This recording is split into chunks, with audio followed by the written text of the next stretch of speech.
L'arrivée de l'été rime avec sortie au parc, vêtements légers et crème glacée. Malheureusement, depuis quelques années, ça rime aussi avec feu de forêt. Récemment, on a vu des centaines de milliers de kilomètres de forêts être détruits par le feu. Mais est-ce que c'est normal que les forêts brûlent? J'ai fait quelques recherches qui risquent de t'intéresser.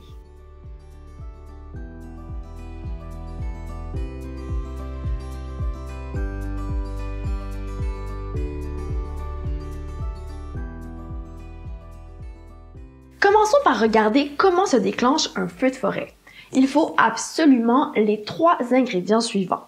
Un combustible, de l'oxygène et une source d'inflammation.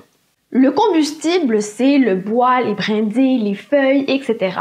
Plus cette matière est sèche parce qu'il n'a pas plu depuis longtemps par exemple, plus elle risque de brûler facilement. La source d'inflammation, c'est ce qui va déclencher la première étincelle qui va partir le feu. Un certain pourcentage des incendies sont de causes naturelles, de la foudre qui tombe sur un arbre ou dans un champ par exemple. Savais-tu même que les feux contribuent à conserver la diversité et la santé de nos forêts? Oui.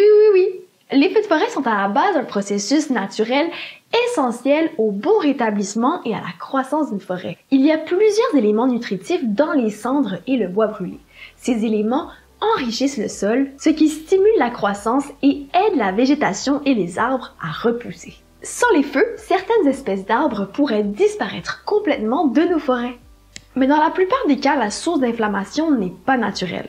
Et c'est là que ça peut devenir grave, car si les feux sont trop fréquents, ça ne laisse pas assez de temps aux arbres et à la végétation pour repousser comme il faut. Un mégot de cigarette, un feu de camp ou un barbecue mal éteint peuvent facilement démarrer un feu lorsque le temps est très sec. C'est pour ça que c'est très important d'écouter les consignes dans ta région en été. Il existe des cartes et des panneaux qui informent la population des risques de feux de forêt. Et lorsque celui-ci est élevé, il faut éviter de faire des feux d'artifice ou des feux de bois dehors. C'est notre responsabilité à tous. Et si ça brûle quand même? Il arrive parfois que malgré toutes nos précautions, des incendies se déclenchent. Et avec les changements climatiques et la hausse de la sécheresse, ça risque d'arriver de plus en plus. La bonne nouvelle, c'est que les gouvernements sont de mieux en mieux préparés et prévoient même de l'argent dans leur budget pour lutter contre les incendies. Cet argent peut notamment servir à former plus de pompiers et de militaires et leur apprendre comment éteindre plus efficacement de gros feux. Des événements comme cela font aussi naître de gros élans de solidarité dans le monde. De nombreux Canadiens étaient partis prêter main forte aux Australiens en 2020 lorsque le pays était mal pris. Et en 2023, c'était au tour de pompiers sud-coréens, américains ou encore sud-africains de venir en renfort au Canada. Et lorsqu'on réussit finalement à venir à bout d'un incendie, la nature reprend son cours et commence à renaître de ses cendres. Les premiers à faire leur retour, ce sont les insectes. Ils sont attirés par l'odeur de la fumée. Ils se nourrissent des arbres morts et pondent des œufs. Le retour de ces insectes fait également revenir d'autres animaux, comme des oiseaux.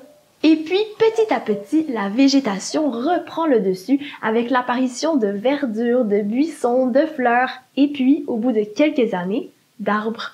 Dans certains cas, on a vu apparaître plus d'espèces de végétation qu'avant le feu. Mais la hausse des feux de forêt inquiète quand même les scientifiques. De plus, quand une forêt brûle, elle relâche du CO2 dans l'air, ce qui n'aide pas au changement climatique. Alors, faisons attention à nos forêts.